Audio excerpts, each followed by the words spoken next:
Like doing, Nick. Okay, fantastic, great. So thanks for all turning up on what is a really lovely day. We weren't quite sure what the turnout would be like, but I suppose it's an air-conditioned space, so maybe that was an additional bonus. We're incredibly privileged today. We're going to get a talk from Professor Richard Haynes, who may not introduce himself this way, but there aren't very many people on the planet that can arguably put their hand up and say they were instrumental to the most important clinical trial of the last 50 years.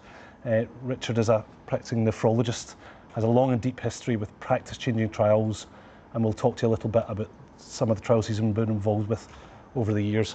So we're very, very lucky to have him, and I won't spend much more time other than to say this is going to get thrown at you during the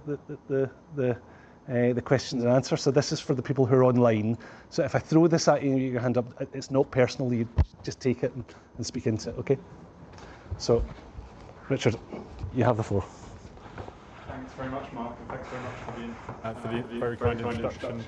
I did my undergraduate studies here too long ago now, but up the road at Corpus Christi College, and we did occasionally get allowed out to the hospital, and when we came to the hospital, I can tell you it looked absolutely nothing like this. I just about caught a glimpse of the main outpatient area, which I think was there when I was here, but it's quite phenomenal what's going on around here. But since then, largely I have been over at the other place, did my clinical studies there, and then did my renal training there, and I've been a consultant there for about 13 years or so now. But most of the time since I've been there, I ended up working in trials. It was quite accidental, really. As a nephrologist, we're supposed to go and spend some time out of programme, go and get some research experience. We have very good laboratories in Oxford doing some amazing stuff with oxygen sensing, very cool basic science. I knew if I went into that laboratory, I would just break something and be useless, and I wanted to do something more clinical. And was fortunate enough to meet somebody called Colin Bagent, who is an epidemiologist, a clinical trialist with an interest in kidney disease, who dragged me into this whole area. So I was asked for a title for the talk. This was the best one I could come up with. But I'm just going to talk about, well, really just two trials that I've worked on, but some of the lessons I think that we can learn from them, which apply not just to these trials or even just these disease areas, but more widely when we think about trials. For those of you not as overly familiar with trials, there's two mistakes that we really need to avoid whenever we're trying to work out whether treatment's any good or not. The first of these is systematic error. You'll probably know it as bias. And we can get rid of that fairly simply if we just randomise people properly into trials. There is, in my mind, there's really no way of avoiding the need for randomisation. You may have heard of many other clever statistical techniques which try and assess treatments without randomisation. I think you always have to worry that there may still be some bias behind. So that really the only way of getting rid of it is to randomise people properly. And then to make sure that you continue to do the rest of the trial properly. It's possible to randomise people beautifully and then put bias straight back into your experiment in the way that you either follow people up or you analyse your results. So that's the first thing to do. And the second thing is to make sure that you don't just get unlucky, or lucky depending on your point of view. But if you don't randomise enough people, then the play of chance becomes a more and more important source of error for your experiment. So your trial needs to be appropriately large. And that's really important, essentially, because what we're trying to do in trials is to find out whether the treatment that we are investigating is useless, or actually whether it's got some moderate effect. We're just trying to distinguish something which does nothing from something which has a more moderate effect. And these are the two areas that you've got to avoid to make sure you can do that reliably, to make sure that the signal that you think you're seeing really is a true signal. So when I went into research, I was a nephrologist, very interested in kidneys. I went to speak to some people, including Colin Bagent at CTSU, and they told me they're setting up this trial for a drug called niacin. You've probably all heard of niacin. It's vitamin B3. It's in all of the cornflakes that you eat for your breakfast, but it has been used for well over 50 years for positive effects that it has. It does all sorts of good things to your lipid profile. So it reduces your LDL cholesterol, it increases your HDL cholesterol, reduces triglycerides, and it also reduces blood pressure to a certain extent. So what's not to love about niacin? And it's particularly popular, or has been particularly popular in America, slightly less so in the UK. Possibly the reason it wasn't so popular in the UK is it's not terribly well tolerated. It has some fairly classical side effect that when you start niacin, it causes this symptom called flushing, where your face and your neck go red. You feel it can feel very hot and quite itchy. But it is an issue that people learn to tolerate. If you keep taking the drug, then that symptom can settle down. So with careful management, you can establish people on niacin. But then the advent of statins happened, and obviously they were very effective at lowering LDL cholesterol, much more effective than niacin is, and very effective at reducing cardiovascular risk, which largely sidelined niacin to a large extent. However, it was discovered that the mediator of this irritating flushing side effect was prostaglandin D2, and completely fortuitously, a drug had been developed which blocked prostaglandin D2 signaling called laropiprant, actually developed as a treatment for allergic rhinitis, but the scientists in Merck who actually were developing it for that realised that it could also block this side effect of niacin, so suggested combining it with niacin. And that created this opportunity actually to test niacin properly for once. So it had been around, as I say, for a very long time, given to millions of people for the treatment to reduce their risks of cardiovascular disease. So this was the first trial I got involved in. It wasn't my interest area, but I was persuaded that if I went to learn about trials, I could at least cut my teeth on this trial, albeit in this rather boring field of lipids, as far as I was concerned. No effects on GFR, so what was there to like? Anyway, we took a group of 50-year-old older people with prior cardiovascular disease who didn't have a clear indication for or a clear contraindication against taking niacin, so fairly typical broad eligibility criteria. We then used a period of a trial called a run-in, which is where you can do various things during a trial before you randomise people, which can be useful in lots of different ways. We used it, first of all, to make sure that everybody was on good LDL lowering. So they weren't just on any old statin, but they were on a good dose of a statin and or ezetimibe to make sure we got their LDL appropriately down. And then we gave everybody a go with active niacin before we randomised them to see whether people could tolerate it, because we recognised that even with this laropiprant, even with the best patient management of trying to explain to them how to titrate the dose, many people still wouldn't be able to tolerate it. So we didn't want to randomise people who just couldn't take the drug. So 2 bits of the run-in, and then after that people got randomised. Then they stayed on their LDL lowering, and they either got the active drug, extended release niacin with laropiprant, or they got the placebo version of that, and they were followed for about 3.5 years for the primary outcome of major vascular events, so myocardial infarction, coronary death, stroke, whether it be fatal or not, or arterial revascularization, so a fairly typical cardiovascular endpoint. And we randomised just over 25,000 people in 6 countries, and we followed them up for 3.5 years. And this taught me a huge amount about running trials. I was very lucky to work with Jane Armitage, was the chief investigator on this trial. She taught me a huge amount during all of this. Unfortunately, this was the first result of the first major trial I ever got to work in, and it's actually a theme that I got quite used to over the next 10 years. Unfortunately, is that one thing you do when you're preparing trials is you have a version of your database with everything as it is in the live database, but you scramble the treatment allocation, and so you can practice preparing all your tables and figures so that they look beautiful with your scrambled allocation, such that when you're ready to unblind, it's very, very quick. And you can do so. And so when I'd seen many copies of these scrambled figures, many Kaplan-Meier curves like this, and then on the day that somebody tells you you're being unblinded, you turn over the piece of paper and you see that. Obviously your first hope is that they're just showing you the scrambled allocation again, but they weren't. So it's pretty useless. Had no real effect on cardiovascular disease. So that was disappointing. What was more worrying though was when we then looked at the safety outcomes. So we started looking at all of the things that patients had reported during the trials. Every time they'd been into hospital, we recorded it. Many of you will be familiar with the adverse event rules.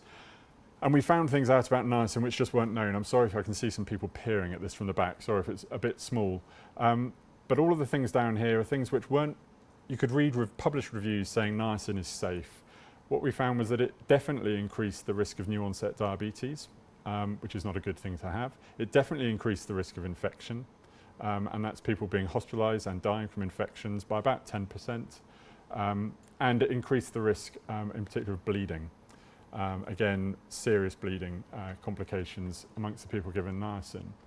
So if there's one lesson I learned from this, it's never unblind a big trial just before Christmas, because this drug was on the market at the time. We unblinded these results, immediately the company felt they needed to withdraw the drug from the market, they needed to tell the regulator, but that created a lot of paperwork at the time of year when you don't really want it. So this drug is not safe, it's not effective and it's not safe, but it had been used, as I say, given very widely.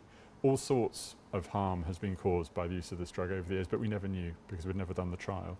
And that really got me motivated into doing trials, because you don't always get what you want and you certainly don't get what you expect. So I'm now going to spend the rest of the time talking about recovery. I'm sorry for those of you who are bored stupid of recovery already, but I think it's again got some useful lessons. So this is what recovery, the COVID comparisons in recovery, which ended last year, what they've looked at over time. So you can see the burden of the number of people we're randomising each day on the graph at the bottom, and that largely mirrors the waves of infection that we saw in the UK. So you can see the first one in the spring of 2020, and then the winter of 2020/2021 was a particularly difficult time for the country. We were randomising very, very fast. We managed to randomise 1,000 patients in 30 hours at one point in that period. We were getting through a lot of activity, and you can see all the different treatments that we were testing over the top. And you'll be relieved to know I'm not going to talk you through each and every one of these, but they were various different treatments, whether they were directed against the host, whether they were directed against the virus, whether they were directed against complications of COVID infection. We try to do as much as we can. That's all now come to an end. But one thing that was true throughout recovery, and we really clung to this as much as we could, was to keep it as simple as we possibly could. Another word for this is streamlining. That sounds slightly grander, but essentially it's keeping it simple, making it very, very easy for patients to decide whether or not they want to enter the trial, easy for the medical staff to put people into the trial. And that really allowed the trial to get going quickly. So we managed to recruit the first patient 9 days after we got the protocol finalised and the go-ahead from the government, and we got the first results 78 days after that. It also allowed the trial to be large, and I've already said the importance of trial size, and I'll come back to that in a minute. But over the course of the whole thing, we randomised about 48,000 people. If you want to press go on the animation, you'll see how things began in England. Each of the green dots you're going to see is one of the trial centres as they opened, and then as the green dot gets bigger, you can see the recruitment that happened. And this is just the first 100 days, but you know, much like an infection spreading across the UK, recovery recruitment did the same. And it also allowed us to be inclusive, which was, I think, particularly important. We managed to recruit over 100 pregnant women. We firmly discarded the usual rule of exclude pregnant women if pregnant or breastfeeding. We included them unless there was a very good reason not to. We randomised a very large age range. Our youngest child was 8 weeks premature. Our oldest adult was 103. We got 240 children into the trial overall, and we got people from every walk of life, every ethnicity in the UK, pretty well represented according to the proportions at which they were going into hospital. So that was really important to us, but they were just some of the advantages of keeping it simple. The first lesson I learned from this one was that you really do need to demand randomised evidence. It's not going to be necessarily everybody's first instinct, especially in a pandemic. Many people thought, well, let's just treat. Let's not worry about generating evidence. We've just got to crack on and do what we think is the right thing. And there was strong pressure, as you can see. This quote, I'm not going to put names to this, but this was from some very eminent scientists within the UK saying that we really shouldn't worry about randomisation. We just needed to treat and observe, and we can make our decisions from that. And one thing struck out for me with my Thrive experience at the back of my mind when they wrote that there is no safety issue. Sadly, that wasn't true. There were safety issues in some of the comparisons we did. And if we hadn't done the trials, we'd never have known. The next lesson was challenge dogma, and this is always true with trials. And it's one of the really fun things about doing trials, is you have carte blanche to challenge dogma. You can take those ex cathedra statements, as one of my colleagues likes to put them, and you can put them to the test. And if you do a proper trial, you can properly test them. So this was a letter that 19 senior doctors wrote to Peter Horby, the Chief Investigator of Recovery, on day 6 of the trial. So we were pretty pleased with ourselves. We just about managed to get going. We've got some people into the trial. They wrote to us, and sadly they copied it to the MHRA, so to the regulator, to say, I've highlighted it in the letter, but they didn't believe that it was ethical to randomise patients to dexamethasone. They thought they knew that it was going to be a very bad thing to do. A large body of prior evidence suggests harm. This put the MHRA into a bit of a tailspin. They didn't know quite what to do with it. They asked us if we would consider stopping the comparison. We said we didn't want to. We really didn't know, but we knew that uncertainty is really what breeds randomised trials. If you don't know, then you randomise, and we were very keen to continue this if we could. And the MHRA let us continue. Good job they did. So this was the dexamethasone results as I first saw it in June, with an overall 1/6 reduction in mortality. But there's another thing I've learned from recovery is that statements that I've made before, like never believe a subgroup analysis, you always need to colour those in a little bit. So this was the subgroup analysis in recovery according to how sick people were. The sicker people were, the more benefit they got from the drug. So patients on ventilators, rather than facing a 40% mortality risk, that went down to a 30% mortality risk with a drug course that cost about £5. So this was a really, really clearly very exciting result, which immediately changed practice in the UK. The evening that result came out, so did this guidance from NHS, and doctors could start prescribing it for real. So that was fantastic, but only because somebody decided that we were going to challenge dogma. You also need to challenge regulation quite carefully. The MHRA were very kind to us with the dexamethasone comparison. This was more awkward. This was our hydroxychloroquine comparison. And some of you might remember a paper by a group called Meri, which was published in The Lancet, later retracted, a non-randomised observational analysis of hydroxychloroquine, which probably actually fraudulent data. Might seem harmless, but unfortunately the MHRA looked at this and immediately said to recovery, well, we want to know what the results of your comparisons are, which asking for unblinded results during a trial, if you're not on the data monitoring committee, is really a no-no. A trial has to maintain its integrity. You've got to maintain the blind, and so we resisted. However, their insistence just got louder, stronger and stronger. They spoke to our data monitoring committee, and in the end they said, well, you can either show us the data or we can close the trial. And what the data monitoring committee and the chief investigators decided to do was actually just close that comparison, make it public. And we were fortunate that by the time this happened, we had pretty conclusive evidence that hydroxychloroquine did not work. If anything, it was tending towards being harmful, but we never found that out because we had to stop. But it does mean that regulation does need to be challenged, obviously.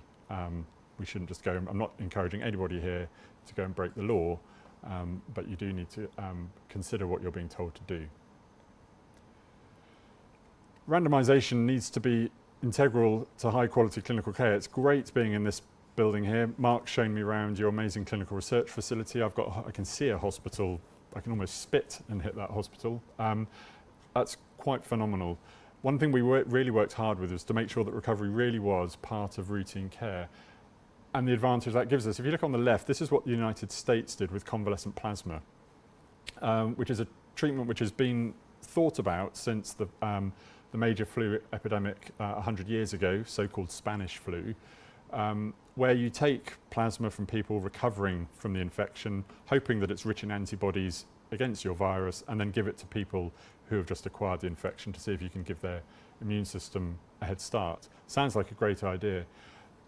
The Americans spent over $100 million setting up a national system to collect convalescent plasma from people and distribute it and give it to patients. They never randomised people at any point in all of that. They never decided to randomise. They did and have published many non-randomised comparisons suggesting that people who got higher dose of convalescent plasma did better than people who got a lower dose of convalescent plasma, various things. But that was just on 3,000 people, non-randomised evidence on 3,000 people. In the UK, we spent about £4 million with the NHSBT doing a fantastic job of collecting plasma and then supporting us by distributing it around at the recovery sites such that we could then start randomising people to whether they got convalescent plasma or not. And we randomised 11,500 people to answer this question. And I told you that I'm quite good at making Kaplan-Meier plots overlap, and here we go again. You couldn't find a more negative result for convalescent plasma than if you tried, which was fantastic for the NHS.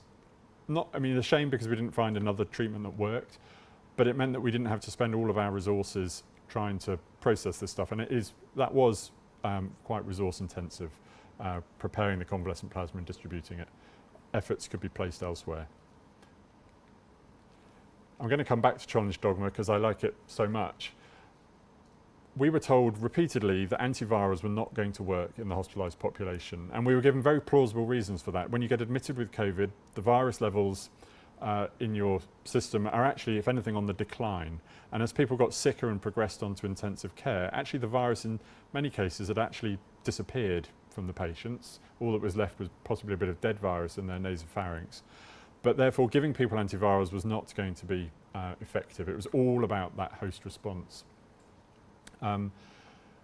Convalescent plasma hadn't worked, so maybe people were right. But what we managed to get hold of was a combination, a monoclonal antibody combination, casirivimab and imdevimab, which are two monoclonal antibodies actually derived from a patient who survived from the first SARS-CoV-1 virus, and produced at scale by a company called Regeneron. And then we randomised people to get them or not. But one extra thing we did for this comparison, in fact, for all of the antibody-based comparisons, is we collected a blood sample as people went into the trial. And in that, we measured whether they had antibodies against the virus already. If you just look at the blue lines on these plots to begin with, they're what happened in the control arms.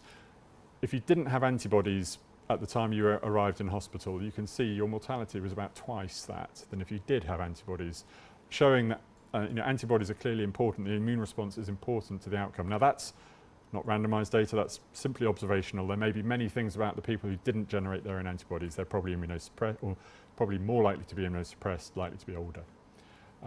But then if you look at what happens in the people who are seronegative, we got a 20% reduction in mortality if we gave them antibodies in addition to their usual care. If they already had their own antibodies, no benefit of giving any further ones.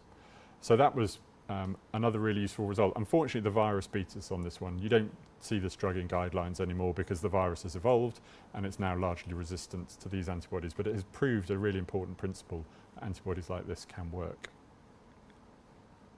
I'm going to come back to size matters. Tocilizumab was a very hot story. I can remember as the pandemic wasn't really in the UK, but I had friends in Italy and they were saying, oh, we're giving loads of tocilizumab. It's fantastic. Because of this hyperimmune response, will block IL-6, see if you can take it out at its core. But again, very few trials. These are the trials that had been done before we published. You can see the width of these confidence intervals, leaving incredible, substantial uncertainty there. There's REMAP-CAP in the middle. Some of you will be familiar with REMAP-CAP, which is another platform trial running during the pandemic. They found some benefit, but if you look overall, even if you put all of those trials together, you can see that the overall conclusion was that tocilizumab was not going to be saving lives. But we persisted. You can see about 2,800 people in those comparisons. We continued to randomise just over 4,000 people in recovery to receive tocilizumab or not, and actually showed that overall point estimate was probably pretty accurate, but nobody could be confident enough to know whether this was actually definitely worth paying money for and doing. And we brought the confidence intervals in substantially such that tocilizumab could then become second-line treatment after dexamethasone for people with severe COVID. But size, in trials, size does matter. And then make use of routine data. This is all work led by somebody called Meri and another nephrologist, as it happens, who's a colleague of mine in the trials unit, who managed to link all of the recovery participants to more data sets than UK Biobank has managed to link people to, and do it incredibly quickly, and then set up pipelines such that we could tell these data sets who our participants were, we could give them our NHS numbers, and within days we could have the data back through the pipeline, outcomes extracted, ready, say, for a data monitoring committee or a publication. And it really shows the strength, and this is almost a unique strength for the UK of what you can do if you get hold of these data sets. All of our key outcomes and many other outcomes besides came from these data sets, and they've now produced a really fruitful ground for future research. So we've had DPhil students or PhDs this side of the country, looking at the sorts of data that we've got from here and generating some really interesting new insights from the trial. And you can trust the routine data. I've said at the start, don't trust non-randomized comparisons, and lots of routine data does unfortunately get used for non-randomized comparisons. But if you combine it with randomization, if you just randomize people at the start and then use your routine data to follow people up, so generate really good high quality real world evidence, you can find really important effects. So what each of these plots are showing you is what would the results of recovery be if we had only used the case report forms that the sites had filled in. At one point we were worried that the sites wouldn't be able to do that, they'd get overwhelmed. That's the ECRF line for each comparison. What if we only got the data from the NHS, if we didn't have the CRF data? What would the result have been then? Or what would the result have been if we put the two together with a pre-specified set of rules that we put together before we unblinded anything? And you can see for all of these comparisons, they pretty much line up bang on. So routine data really is reliable and it can really enhance your trial. And then my last lesson really is embrace streamlining. So this whole point about making things as simple as you can. One of the main reasons people say that we shouldn't streamline is that the results won't be accepted. They won't change practice or they won't change a regulator's mind. Recovery proved that to be wrong. Many regulators licensed results off the back of recovery results and some other trial results. But this was one of our favourite papers written by 3 people down the side there who all used to work for the US FDA before they all jumped, before they got pushed by the current administration. But a clear steer from the major global regulator that streamlining and quality are not opposed, that it is quite possible to do trials in this way and still produce high quality evidence and still improve outcomes. So as I finish, randomised trials are indispensable and they remain indispensable if we want to assess treatments reliably. But the one thing that you can enjoy or be sure about for trials is you're not always going to get the results you want. That can be disappointing, and you're certainly not going to get the results that you expect, and then it's your job to adapt. We do trials for the very reason that we don't know the answer. So I think that's really important. And I like this quote. It's quite an old quote now. It's actually from some obstetricians who said that if your trial result doesn't give you the answer that you're expecting, what you shouldn't then go and do is then go and torture your data, maybe with subgroup analyses to try and get the answer that you really wanted, but actually it's probably time to take stock and change your mind. And I think that's as true today as it was then. I'm just going to finish by saying thank you. There's some people I work with on a daily basis. You know, Zoom calls, we all came to love or hate them during the pandemic. That was the daily recovery stand-up when we worked out what we're going to be doing for the day. Some of the team in Indonesia and some of our international partners. And then at the bottom right, John Hanna and his wife. John was one of the first patients to go into recovery. He got dexamethasone, and his wife can tell a very moving story about what many of you may have seen if you worked during the pandemic, of waving goodbye to a loved one as the ambulance pulled away, never knowing whether she'd see him again, getting a phone call saying, do you think he'd want to take part in this trial? And she said, do whatever you can. He went into the trial and he now attributes probably too much his survival to dexamethasone. But it's people like that that we have to remember when we look at these results. But thanks very much for your attention.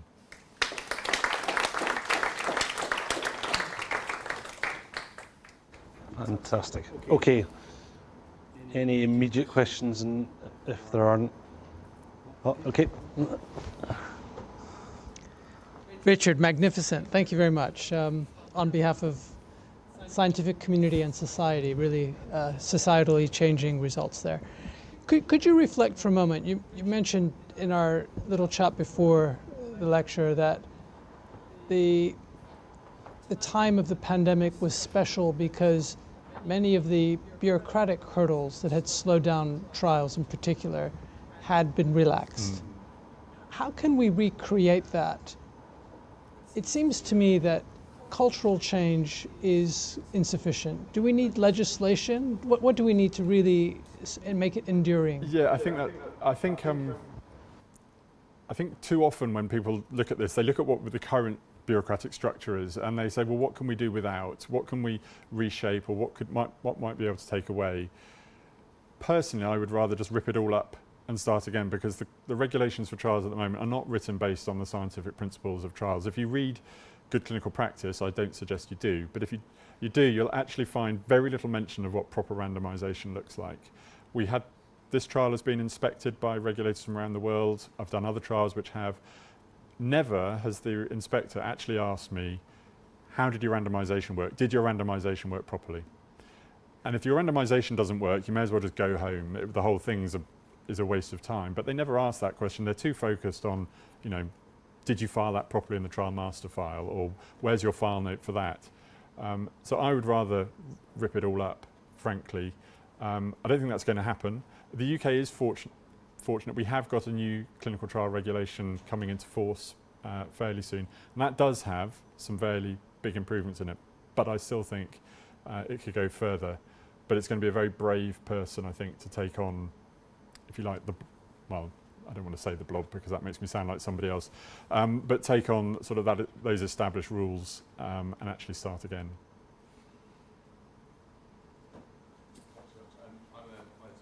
Doing a PhD at the moment, so this changed our practice completely during COVID, for sure. I guess thinking with legislation staying how it is likely, are there things we've learned during COVID? I mean, there must be some, I guess, that we can take forward into the current trial landscape to try and improve how we deliver them. Yeah, so if you leave regulation aside, I think that's where I'd come back to my streamlining point is, well held, is that as trialists we can do our trials differently. We don't have to just keep trying to do the same thing again and again.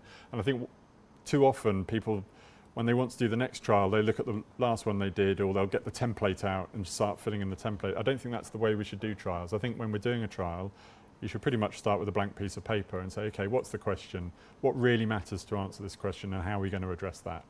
And start that way. But I think as trialists, it behoves us really to come up with better ways of doing trials, irrespective of what the regulations might be saying, and really try and make sure we only do what we really need and want to do.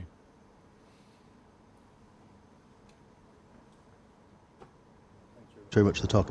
Really interesting to see about the convalescence plasma and the 100 million versus the 5 million in the UK. I mean, what does that say about the UK's position for leading clinical trials, and was it just a geographical and sort of economic differences, or what do you think led to such a difference between?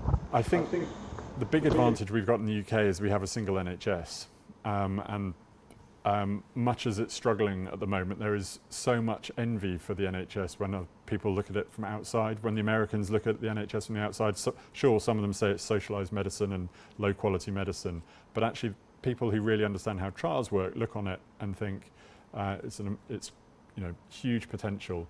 Unfortunately, it's largely untapped, and that's again coming back to regulations. Many of these data sets we got through various emergency regulations because of COVID, which have since been rescinded.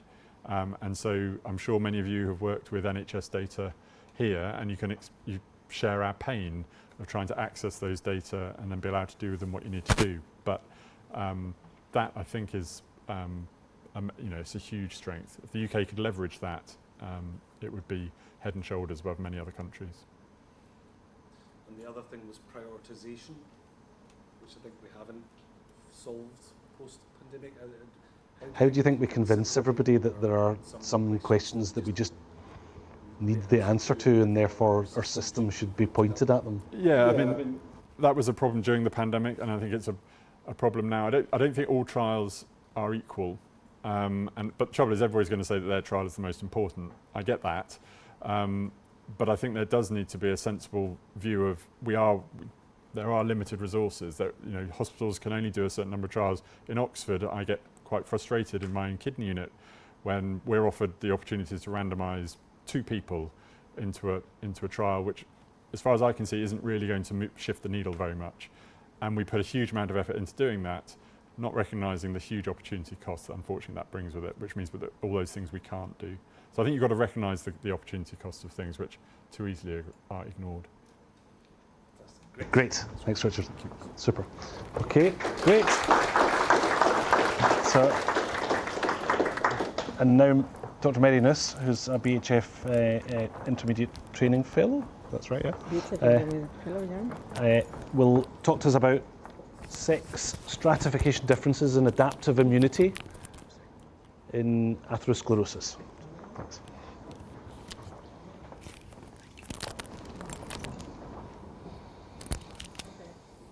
Thank you for the introduction. I agree with Professor Haynes in that it's very important to challenge dogma. And as you will see today, it's not only in clinical trials, also in science, this is very important. So, as you all know, cardiovascular diseases are the leading cause of death worldwide. And the underlying cause is normally atherosclerosis. And for those of you who are not really familiar with atherosclerosis, it is a formation of plaques that are formed of lipids, inflammatory cells, and inflammatory mediators in the arteries. And if these plaques they break, they can lead to myocardial infarction or a stroke. And here, taking a deeper look at atherosclerotic plaques, you can see that one of the key events of these plaques is the oxidation of lipids. These oxidized lipids are going to induce both locally in the plaque, but also systemically in the body an inflammatory response. And for example, if they reach the secondary lymphoid organs, they are going to activate the B cells. That are one of the cells that I am very interested. And these B cells are going to start secreting antibodies.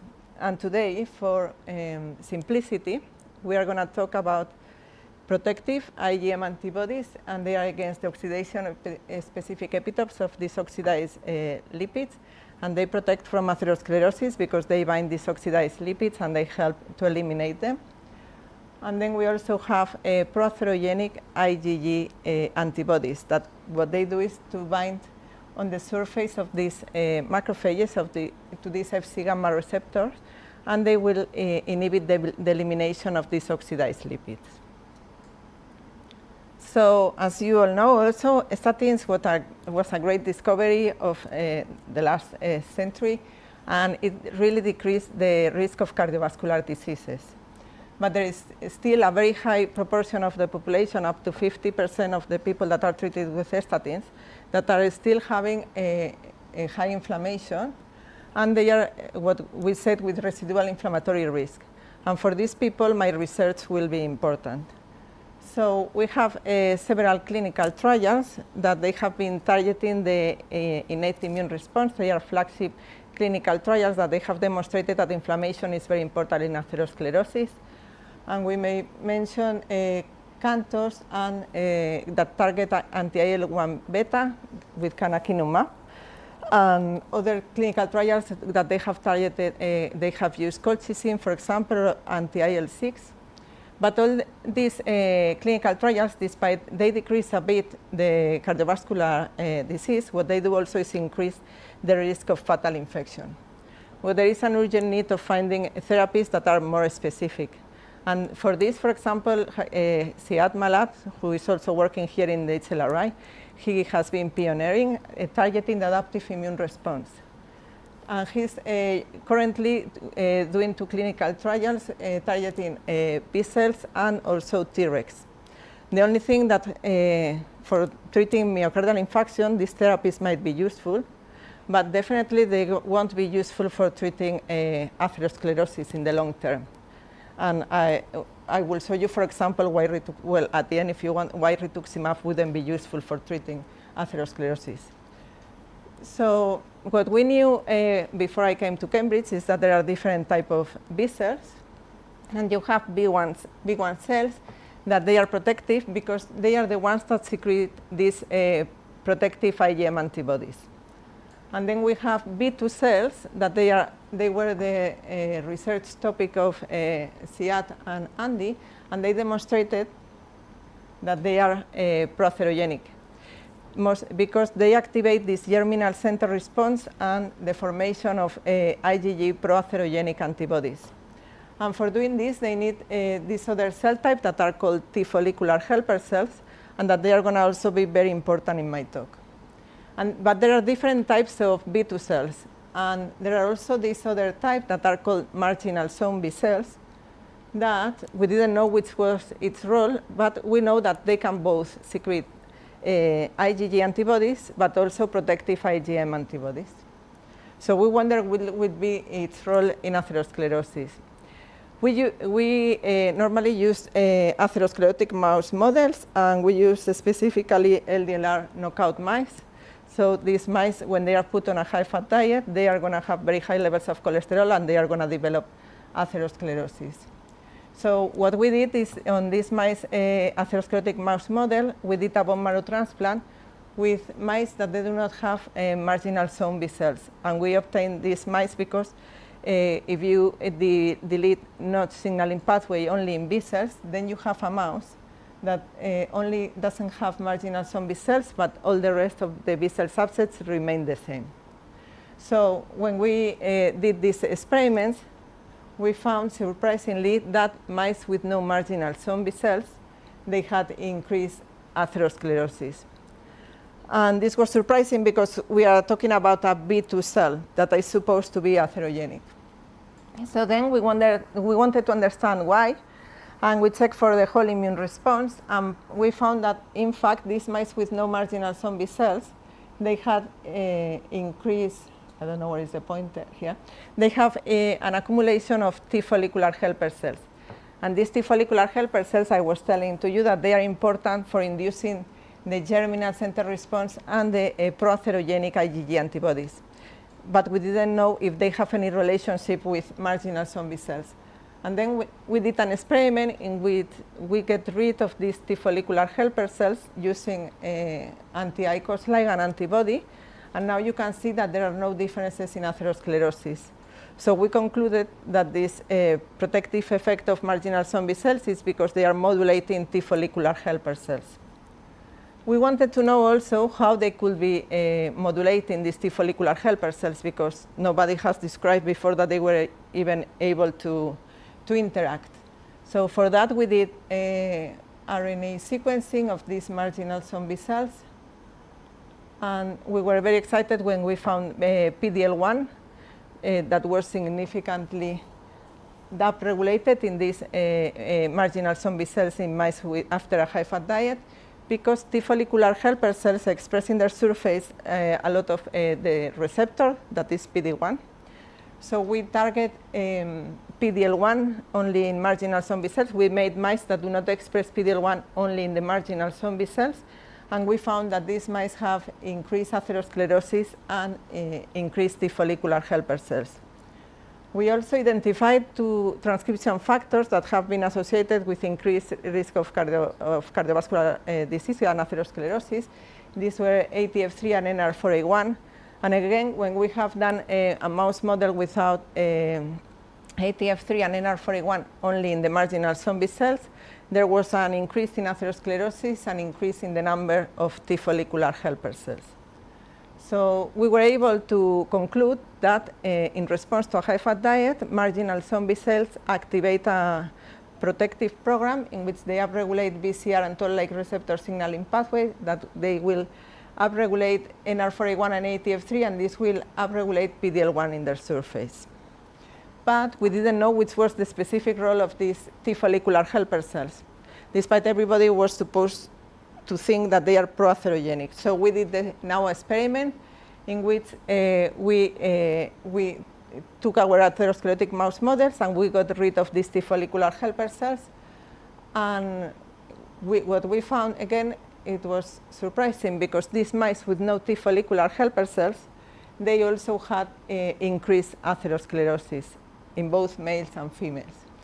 And this was surprising because if they don't have T follicular helper cells, they don't have germinal center, and they don't have pro-atherogenic IgG antibodies. So then why they were having more atherosclerosis? So when we checked also the levels of IgM antibodies, that these are the protective antibodies, we found that they were also decreased in these mice with no T follicular helper cells. And in fact, including those that are supposed to be T independent. And there are 2 cell types that are able to produce these IgM antibodies, as we have said at the beginning. These are the B1 cells that they were normal in these mice, and the marginal zone B cells. And we checked them, and in these mice with no T follicular helper cells, we found that there was an accumulation of these marginal zone B cells. And when we did RNA sequencing on these marginal zombie cells, we found that several of the pathways that are necessary for antibody production, as well as some of the pathways that I was telling you before, like ATF3 and NR4A1, they were significantly downregulated when there are no TF8s. And we also put in culture these marginal zombie cells from wild type and mice with no T follicular helper cells, and we found that they were unable to produce IgM. And also we made now a mouse that doesn't have marginal zombie cells since birth, that we don't need to do this bone marrow transplant like we did in our first paper. And we can see that these mice are unable to produce IgM. So now we have concluded that it is not only that marginal zombie cells are able to modulate T follicular helper cells, it is also that the T follicular helper cells are interacting with the marginal zombie cells and are modulating the numbers and the protective program that is activated in response to a high-fat diet. And also they are responsible for the secretion of IgM antibodies. And also we challenged the dogma that B1 cells were supposed to be the main producers of IgM antibodies, and we found that it was the marginal zombie cells. So now, could this have any relevance in human diseases? So we don't know yet, but we are trying to do some translational research. And we have found, for example, that PD-L1 is really highly expressed in both the marginal zone B cells from the spleen and from the circulating ones in humans. We have also found in several populations with people with myocardial infarction or atherosclerosis that there is a positive correlation between the serum antibody levels of IgM against oxidation-specific epitopes and the circulating marginal zone-like cells. And also we have been able to found, like in mice, that there is like a negative correlation between these marginal zombie cells and TF8. So the people that have, after a myocardial infarction, they have low levels of marginal zombie cells, they have high levels of T follicular helper cells, and the opposite. And what we are doing now, but we don't have the results yet, but only some of them that I will show you now, is that we are doing, we have sorted marginal zombie cells and T follicular helper cells from these patients, and we are doing RNA sequencing and also TCR sequencing, but I will show you some of the research. Also, as I was telling to you before, what we want to do now is to be able to target this interaction marginal zombie cell T follicular helper cells. And how we can target this interaction. So one of the ways we thought that we could do this is because I told you before that marginal zombie cells are necessary for the complete differentiation of T follicular helper cells. And we find out about this because one of the reviewers in our first paper told us if the T follicular helper cells that are accumulating in these mice with no marginal zombie cells were the same as in the wild type mice. And we did RNA sequencing, and we found that the majority of the positive regulators of TF8's differentiation that are here in blue were significantly downregulated, while the negative regulators were significantly upregulated. So now we have a full list of genes that can be important for TF8's differentiation. And in magenta are the ones that have already been described to be very important in the differentiation of TF8s by others. And some others that we think that are very important, I'm going to show you as a proof of concept the case of IL-18 receptor, that we found that this was significantly upregulated in this RNA-seq in the TF8s that are not fully differentiated in mice with no marginal zombie cells. So then we specifically depleted IL-18 signaling pathway in these T follicular helper cells, and we found that when there is no IL-18 signaling in TF8s, there is a significant decrease in the numbers of TF8s. I don't know why this is not working, the pointer. And here, and there is also an increase in atherosclerosis development. So, as we cannot target all the genes in this list, we decided to do a gene set enrichment analysis, and we found that many of these pathways were related to metabolism. And among all of them, we found that many of these genes, more than 11, for example, were in the complex 1 of the respiratory chain. So we decided to target the complex 1 of the respiratory chain, and in fact, we decided to target AIF1 because it has been before implicated to be regulating T cells, and also it's important in inflammation, and also because we think that it is a master regulator of complex 1. So it could be a good example to see what is the role of complex 1 in TFH differentiation. So we have done this. We have done a specific mouse model that doesn't have AIF1 in T follicular helper cells. And you can see in both males and females, we have a significant reduction in TFH levels. But then when we check for the atherosclerosis, in males, we have found that these mice that do not express AIF1 in T follicular helper cells, they have a decrease in atherosclerosis, and this can be explained because if they don't have TFH, they don't have germinal center, and they are not having these pro-atherogenic IgG antibodies. And when we check also for the protective antibodies, in this case, it is different, like when we don't have TFH. In this case, there are no changes in IgM levels. But in the females, what we found is that there was almost a significant increase in atherosclerosis, the opposite. And this was also explained because despite they have also a significant reduction in the germinal center response, there are no differences in the IgG levels, in the pro-atherogenic antibodies. But when we check for the IgM levels, the protective antibodies, now we see that in females, there is a significant decrease. So it seems that in females, because T follicular helper cells can have protective functions when they are bound to marginal zombie cells, or pro-atherogenic functions when they are bound to this germinal center and generating these IgG pro-atherogenic antibodies. And it seems that AIF1 is important in females to modulate this interaction marginal zombie cells, T follicular helper cells. But in males, it might be important to regulate these germinal center TFH interactions. But we don't know why. And this is what we are trying to understand. But we need to do further experiments for this. In order to be able to explain that this, because AIF1 has several functions, it's not only that it regulates the complex 1 of the respiratory chain. So we decided to look at other genes that were in the complex 1 of the respiratory chain. And this is why we decided to modulate and do FAB6, that is an oxidoreductase that is in this complex 1 of the respiratory chain.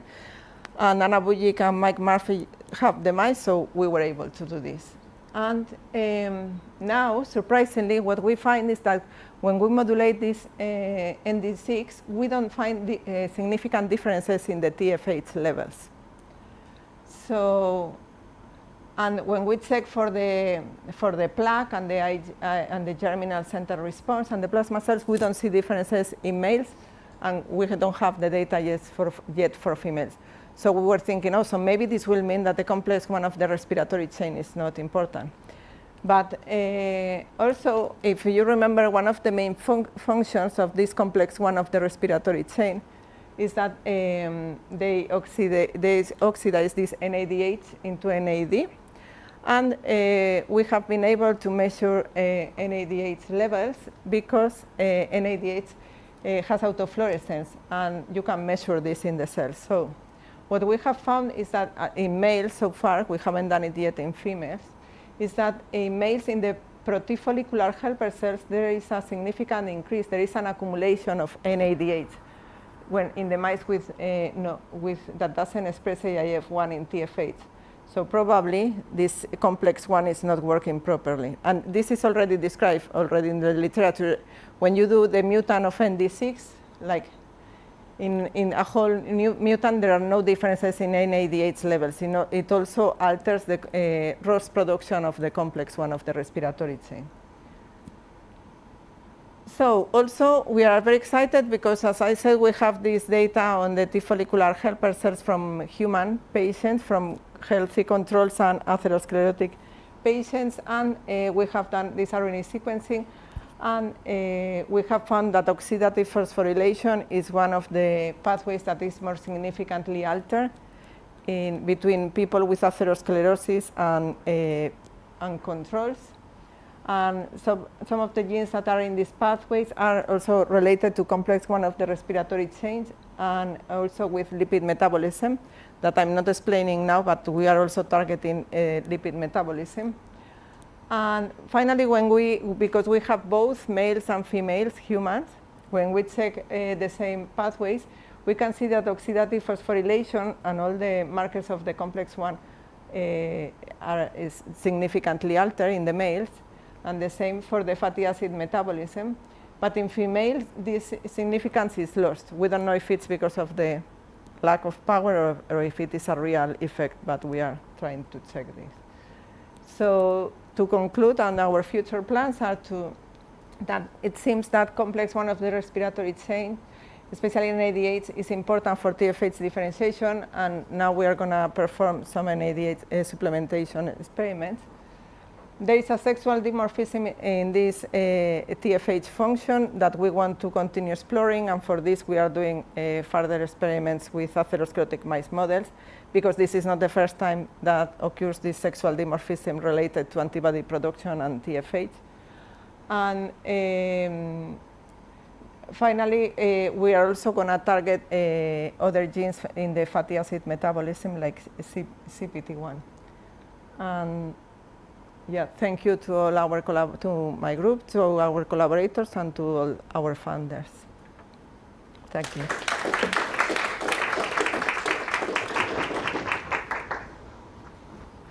Okay. Does anybody want something thrown at them?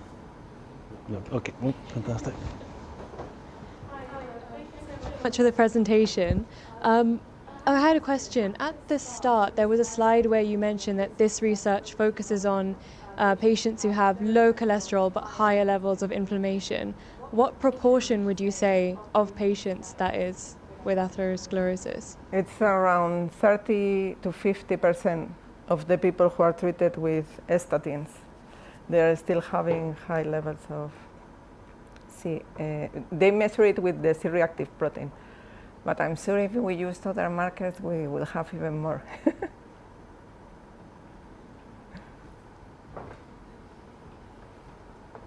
Okay. So I wasn't quite clear what you thought the most druggable target here is. Where do you think your likeliest big bang for bucks is? So the thing is that actually modulating? Yeah, so I haven't explained how I'm thinking that I'm going to target this in the future. So because all the pathways that I'm talking about are really highly expressed in all the cell types. Yeah. So this is why we are doing, for example, the TCR sequencing in people to try to target antigens that might be important in this, but also in the future we want to do nanoparticles to target specifically this interaction, marginal zone B cells and T follicular helper cells. Okay, so you're going to get around the lack of tissue specificity by nano. Okay. Yes, that is the plan for the. I mean, all this was like the discovery part. So now, I want to start the other part.